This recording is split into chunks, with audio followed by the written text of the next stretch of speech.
Brought to you by Pizza Hut.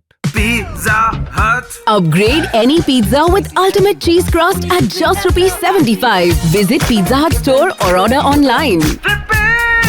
With me is a man who needs no introduction. 52 test matches, more than 250 one-day international, fielder par excellence. But I now also call him an honorary Indian because he spends a lot of time here in Goa. Jonty, firstly, lovely to have you in Delhi. Unfortunately, we can't offer you better air here.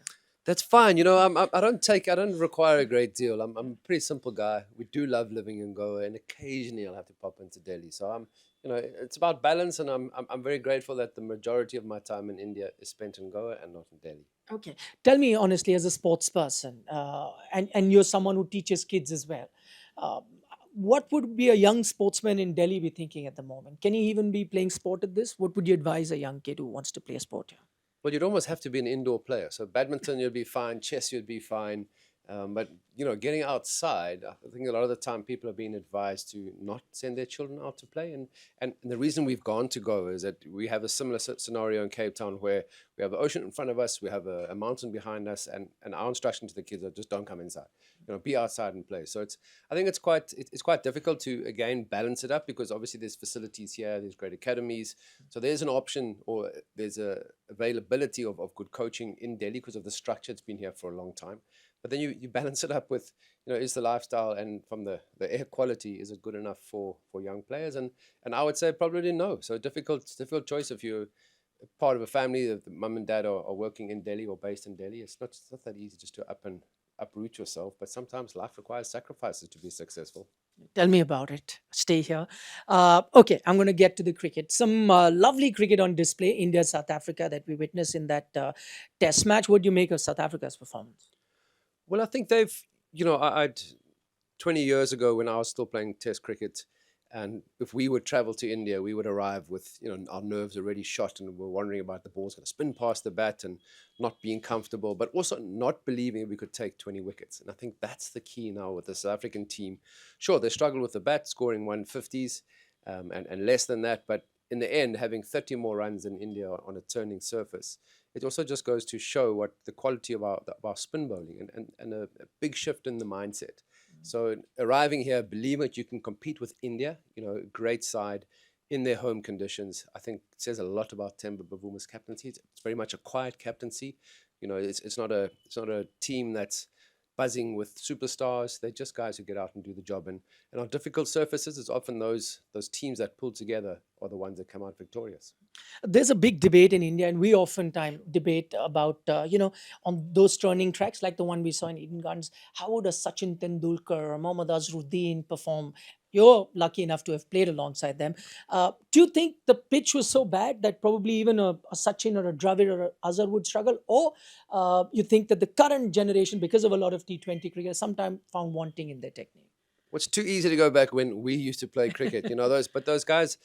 The key with us playing Sachin Tendulkar, even in South Africa, he was the prize skill because he had the technique to adapt and play pace really, really well. So, he does stand out head and shoulders in a generation of players playing on any surface because his technique was so strong.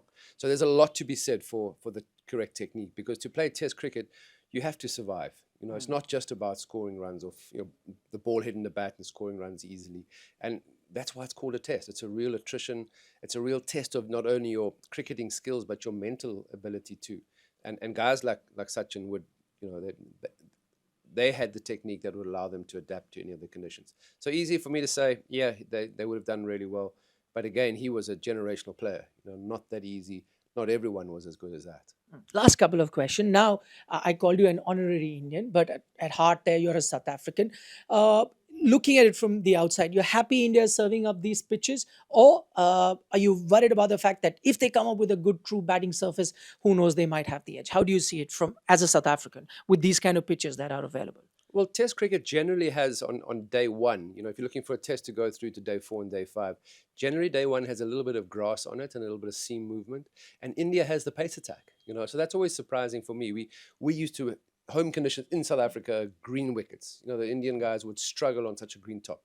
And now you can't do that anymore because India didn't have the pace then. They now have great seam bowlers and pace bowlers. So as a South African team, I think the key with them is that they are such an underrated side, and I think happily underrated, that whatever India does serve up from a conditions point of view, they have the manpower that they believe and the unit to play on any surface. Like I said, they're not a flashy team, but they just get out and they grind away. So from that perspective, whatever surface is produced for the next test, I know the South African team will be able to adapt and stick together as a team. And finally, the South African team that you were part of, we used to be very enviable of that team with the kind of talent that you had. And then South African cricket went through a dip. I traveled to South Africa a few times and I could see that the interest in cricket was waning a bit. What has South African cricket done in the last few years, where you've played the T20 World Cup final, you're the current test champions, you played a final of the Women's World Cup as well. What do you think are the elements that have got a revival of sorts, if I can say?